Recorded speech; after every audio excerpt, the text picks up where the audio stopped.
ನಾಡಿನ ಸಮಸ್ತ ಜನತೆಗೆ ನನ್ನ ನಮಸ್ಕಾರಗಳು. ಈ ವಿಡಿಯೋ ಮಾಡೋ ಕಾರಣ ಏನಂದರೆ, ನಿನ್ನೆ ನಾನೊಂದು ಸೌಜನ್ಯ ಪರವಾಗಿ ಹೋರಾಟಗಾರರದೊಂದು ವಿಡಿಯೋ ಮಾಡಾಕಿದ್ದೆ. ಅವ್ರಿಗೆ ನ್ಯಾಯ ಸಿಗಬೇಕು ಅಂತ ಒಂದು ವಿಡಿಯೋ ಮಾಡಾಕಿದ್ದೆ. ಅದರಲ್ಲೊಂದು ಸಮೀರ್ ಅವ್ರಿಗೆ ಬೈಯೋದೊಂದು ವಿಡಿಯೋ, ಯಾವುದೋ ಒಂದು ಕ್ಲಿಪ್ ಹಾಕಿದ್ದೆ. ಅದು ನಾನು ಹಾಕಿದ ತಕ್ಷಣ ಅಲ್ಲೇ ಮೆನ್ಷನ್ ಮಾಡಿ ಕೂಡ ಹೇಳಿದ್ದೀನಿ. ಅದು ಅವ್ರು ಬೈದಿರೋದಲ್ಲ, ಯಾರ್ಯಾರು ಬ್ಯಾಡ್ ಕಮೆಂಟ್ಸ್ ಹಾಕ್ತಿದ್ರು ಅವ್ರದ್ದೆಲ್ಲ ಕೊಲ್ಯಾಬ್ ಮಾಡಿ ಅವರು ಹೇಳಿದ್ದಾರೆ ಈ ಥರ ಎಲ್ಲ ಮಾತಾಡಬೇಡಿ ಅಂತ. ಅದನ್ನು ನಾನೊಂದು ಕ್ಲಿಪ್ ಹಾಕಿದ್ದೀನಿ ಅಷ್ಟೇ. ಯಾರೋ ಸ್ವಲ್ಪ ಜನ DM ಮಾಡಿದ್ರಿ, ಫಸ್ಟು ವಿಡಿಯೋ ಮಾಡಬೇಕಾದ್ರೆ ಎಲ್ಲ ನೋಡಿ ಮಾಡಿರಿ ಅಂತ ಎಲ್ಲ ಹಾಕಿದ್ರಿ. ಒಬ್ಬ ಯೂಟ್ಯೂಬರು ಒಂದು ವಿಡಿಯೋ ಮಾಡಬೇಕಂದ್ರೆ, ಈ ಥರ ಯಾವುದಾದ್ರೂ ಒಂದು ಕ್ಲಿಪ್ಸ್ ಹಾಕಬೇಕು ಅಂದರೆ 1000 ಸತಿ ಯೋಚನೆ ಮಾಡಿ, ಪ್ರತ್ಯಕ್ಷ ಕಂಡರು ಪ್ರಮಾಣಿಸಿ ನೋಡಿ ಅವನದನ್ನು ಹಾಕಿರ್ತಾನೆ.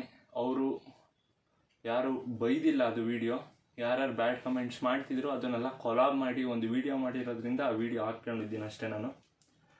ಆ್ಯಂಡ್ ಇನ್ನೊಂದು ಸ್ಟೋರಿ ಏನಂದರೆ, ನೆನ್ನೆ ಹೇಳಿರೋ ಸ್ಟೋರಿ ಪ್ರಕಾರ ದೇವರೇ ಎಲ್ಲ ಮಾಡಿಸಿದ್ನಾ ಹಂಗೆ ಹಿಂಗೆ. ನಾನು ದೇವರೆಲ್ಲ ಮಾಡಿಸ್ದ ಅಂತ ಹೇಳ್ತಿಲ್ಲ, ತಪ್ಪಾಗಿದೆ. ದೇವ್ರ ಬಗ್ಗೆ ಕೆಟ್ಟದಾಗಿ ಮಾತಾಡಬೇಡಿ ಅಂತ ಹೇಳ್ತಾ ಇದ್ದೀನಿ. ಎಲ್ಲದಕ್ಕೂ ದೇವರೇ ಕಾರಣ ಅಲ್ಲ. ಮನುಷ್ಯ ಮಾಡ್ಕೊಂಡಿದ್ದಕ್ಕೆಲ್ಲ ದೇವ್ರ ಕಾರಣ ಆಗೋದೇ ಇಲ್ಲ, ಆಗೋಕ್ಕೆ ಸಾಧ್ಯನೂ ಇಲ್ಲ. ಯಾರ್ಯಾರು ತಪ್ಪು ಮಾಡಿದಾರೋ ಅವರು ಅನುಭವಿಸ್ಲೇಬೇಕು. ಅವ್ರಿಗೆ ತಕ್ಕ ಪಾಠನೂ ಆಗುತ್ತೆ, ಶಿಕ್ಷೆನೂ ಆಗುತ್ತೆ.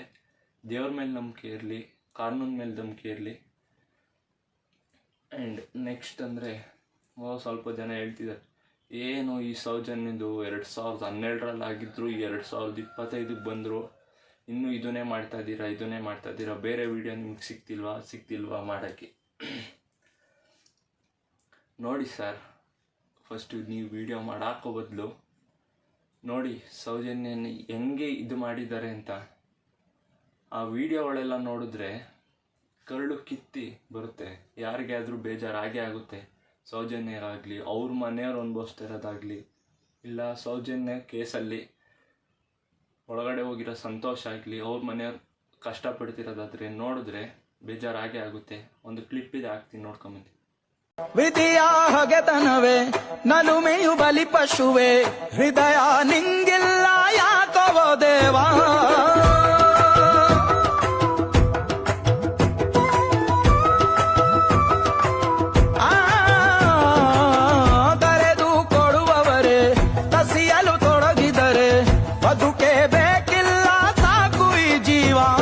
ಹಸು ಆಗ್ತದೆ ಅಮ್ಮ, ನನಗೆ ನೋವಾಗ್ತದೆ ಅನ್ನೋ ನಾನು ಹೇಗೆ ಸಹಿಸ್ಕೊಳ್ಳಲಿ ಸರ್? ನೋಡಿದ್ರಲ್ಲ ಸೌಜನ್ಯ ಅವ್ರ ತಾಯಿ ಎಷ್ಟು ಗೋಗರಿತಿದ್ದಾರೆ ಅಂತ. ಆ ತಾಯಿ ಕಣ್ಣೀರು ಯಾರ್ಯಾರು ತಪ್ಪು ಮಾಡಿದ್ದಾರೆ ಅವ್ರಿಗೆಲ್ಲ ಒಂದಲ್ಲ ಒಂದು ದಿನ ತಟ್ಟಲೇಬೇಕು ಅಂತ ಹೇಳ್ತೀನಿ.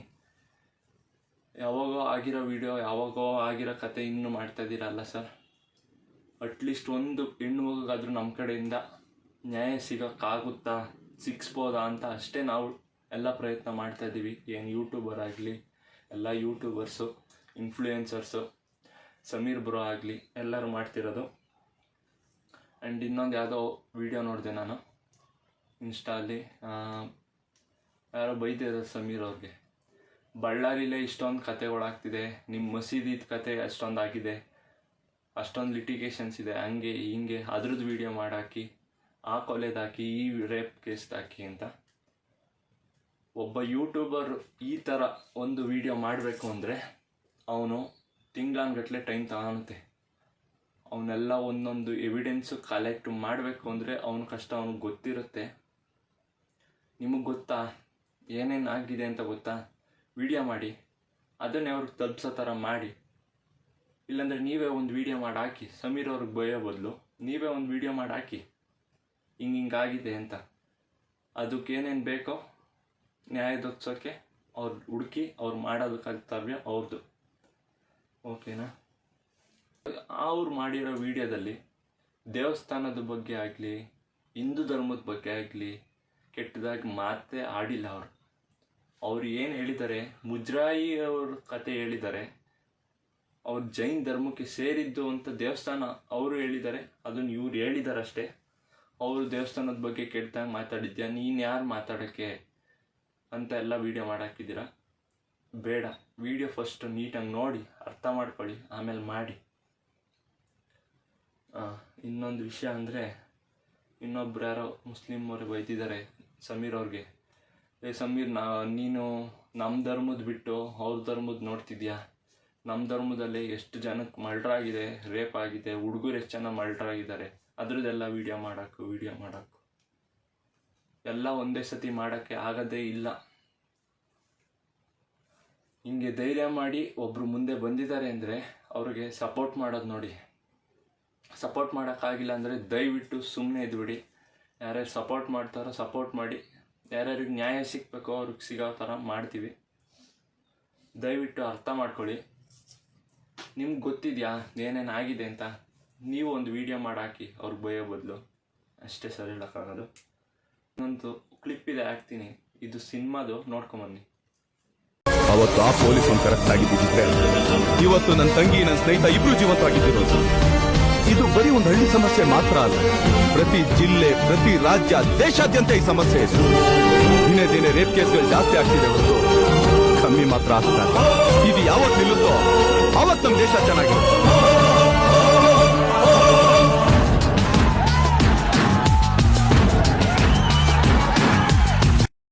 ಈಗೇನು ಇಷ್ಟೊತ್ತು ದರ್ಶನ್ ಸರ್ ಅವ್ರು ಮಾತಾಡಿರೋದು ನೋಡಿದ್ರಲ್ಲ, ಹೇಳ್ತೀರ ಬೇಕಾದ್ರೆ ಅದಕ್ಕೂ ಇದು ಸಿನಿಮಾದಲ್ಲೆಲ್ಲ ಹಂಗೆ ಇರುತ್ತೆ ಅಂತ. ಸಿನಿಮಾ ಮಾತೇ ಆಗಿದ್ರು ಅದೇ ರಿಯಾಲಿಟಿ ಇಲ್ಲಿ ನಡೀತಾ ಇರೋದು. ದಯವಿಟ್ಟು ಅರ್ಥ ಮಾಡ್ಕೊಳ್ಳಿ. ಹೆಣ್ಮಕ್ಳಿಗೆ ಗೌರವ ಕೊಡೋದು ಕಲೀರಿ. ಹೆಣ್ಮಕ್ಳನ್ನ ಗೌರವಿಸಿ. ಎಲ್ಲ ಅಕ್ಕ ತಂಗಿ ಇರ್ತಾರ ನೋಡ್ರಿ. ಎಲ್ಲಾರನ್ನೂ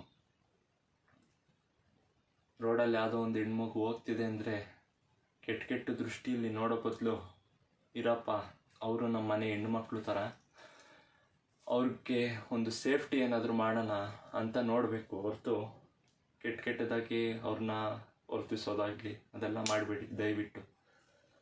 ಆ್ಯಂಡ್ ಇನ್ನೊಂದೇನೆಂದರೆ, ಮಸೀದಿ ವಿಡಿಯೋ ಮಾಡೋಕ್ಕೂ ನಿನಗೇನು ಕನ್ನಡದವ್ರ ಸವಾಸ ಹಂಗೆ ಹಿಂಗೆ ಅಂತ ಹೇಳ್ತಿದ್ದೀರಾ. ನಮ್ಮ ದೇವ್ರ ಬಗ್ಗೆ, ನಮ್ಮ ಧರ್ಮದ ಬಗ್ಗೆ ಮಾತಾಡಬೇಡ ಅಂತ ಹೇಳ್ತಿದ್ದೀರಾ. ಇಲ್ಲಿ ಯಾರು ಹಿಂದೂ, ಮುಸ್ಲಿಂ, ಕ್ರಿಶ್ಚಿಯನ್ ಯಾವುದೇ ಥರ ಜಾತಿ ಇಲ್ಲ. ನೋಡಬೇಕು ಅಂದರೆ ಎಲ್ಲರನ್ನೂ ಒಂದೇ ದೃಷ್ಟಿಲಿ ನಾವೆಲ್ಲ ಮಾನವ ಜಾತಿ. ಅದರಲ್ಲಿ 2 ವಿಧ ಅಂದರೆ ಗಂಡು ಹೆಣ್ಣು ಅಷ್ಟೇ ನೋಡಬೇಕು. ದೇವ್ರುಗಳಲ್ಲೇ ಜಾತಿ ಇಲ್ಲ. ನಮ್ಗೆ ಯಾಕೆ ಸರ್ ಜಾತಿ? ದೇವ್ರುಗಳಲ್ಲಿ ಜಾತಿ ಇರಂಗಿದ್ದಿದ್ರೆ ಏನೋ ನಮ್ಮ ತಿಗುಳ ಸಮುದಾಯದಲ್ಲಿ ಕರ್ಗ ಅನ್ನೋದು ಮಾಡ್ತೀವಿ. ಕರ್ಗ ಮಸೀದಿಗೆ ಹೋಗಿ ಆಶೀರ್ವಾದ ತಗೊಂಡು ಆಶೀರ್ವಾದ ಮಾಡಿ ಬರ್ತಿರ್ಲಿಲ್ಲ. ದೇವರಲ್ಲೇ ಜಾತಿ ಇಲ್ಲ ಅಂದಮೇಲೆ ನಮ್ಗೆ ಯಾಕೆ ಜಾತಿ? ದೈವ ಒಂದೇ, ನಾಮ ಹಲವು ಅಷ್ಟೇ. ದಯವಿಟ್ಟು ಅರ್ಥ ಮಾಡ್ಕೊಳ್ಳಿ. ಅವರು ಯಾವ ವಿಡಿಯೋದಲ್ಲೂ ಆಗಲಿ ನಮ್ಮ ಮುಸ್ಲಿಮ್ ಅವ್ರ ಮೇಲೂ ಹಿಂದೂವ್ರ ಕೆಳಗೆ ಆ ಥರ ಎಲ್ಲ ಮಾತೇ ಆಡಿಲ್ಲ. ನೀವು ಯಾಕೆ ಆ ಥರ ಎಲ್ಲ ಪೋರ್ಟ್ರೇಟ್ ಮಾಡ್ತೀರ ವಿಷಯಗಳನ್ನ? ದಯವಿಟ್ಟು ಅರ್ಥ ಮಾಡ್ಕೊಳಕ್ಕೆ ಸಾಧ್ಯ ಆದಷ್ಟು ಅರ್ಥ ಮಾಡ್ಕೊಳ್ಳಿ. ಅವ್ರು ಯಾವುದೇ ಕಾರಣಕ್ಕೂ ಯಾರನ್ನೂ ಇಲ್ಲಿ ಮೋಟಿವೇಟ್ ಮಾಡ್ತಿಲ್ಲ. ಅಂದರೆ ಮುಸ್ಲಿಮ್ ಆಗಿ ನೀವು ಆ ಥರ ಎಲ್ಲ ಏನೂ ವಿಡಿಯೋ ಮಾಡಾಕ್ತಿಲ್ಲ ಅವರು. ದಯವಿಟ್ಟು ಎಲ್ಲರಿಗೂ ಕೈ ಮುಗಿದು ಕೇಳ್ಕೊತೀನಿ, ಅರ್ಥ ಮಾಡ್ಕೊಳ್ಳಿ. ಎಲ್ಲರಿಗೂ ನ್ಯಾಯದೊತ್ಸನ. ಏನು ಪಾಪ ಸಂತೋಷ್ ಅವರು, ಅವ್ರ ಮನೆಯವರು ಎಲ್ಲ ಕಷ್ಟಪಡ್ತಿದ್ದಾರೆ, ಅವ್ರಿಗೂ ಒಂದು ನ್ಯಾಯ ದೊತ್ಕೋ ಥರ ಮಾಡೋಣ. ಅವ್ರ ಕುಟುಂಬಸ್ಥರಿಗೂ ಒಂದು ನ್ಯಾಯ ದೊತ್ಸೋಣ. ದಯವಿಟ್ಟು ಅರ್ಥ ಮಾಡ್ಕೊಳ್ಳಿ. ನಿಮಗೆ ಸಪೋರ್ಟ್ ಮಾಡೋಕ್ಕಾಗಿಲ್ಲ ಅಂದರೆ ಬಿಟ್ಬಿಡಿ. ನಾವೇನು ಯೂಟ್ಯೂಬರ್ಸ್ ಇದ್ದೀವಿ, ಇನ್ಫ್ಲೂಯೆನ್ಸರ್ಸ್, ಸಪೋರ್ಟರ್ ಯಾರೇ ಇರಲಿ ಅವರು ಸಪೋರ್ಟ್ ಮಾಡಿ ಒಂದು ವಿಡಿಯೋ ಏನು ಬಂದಿದೆ ಈಗ ಅದಕ್ಕೆ ನ್ಯಾಯ ದೊತ್ಸೋಣ.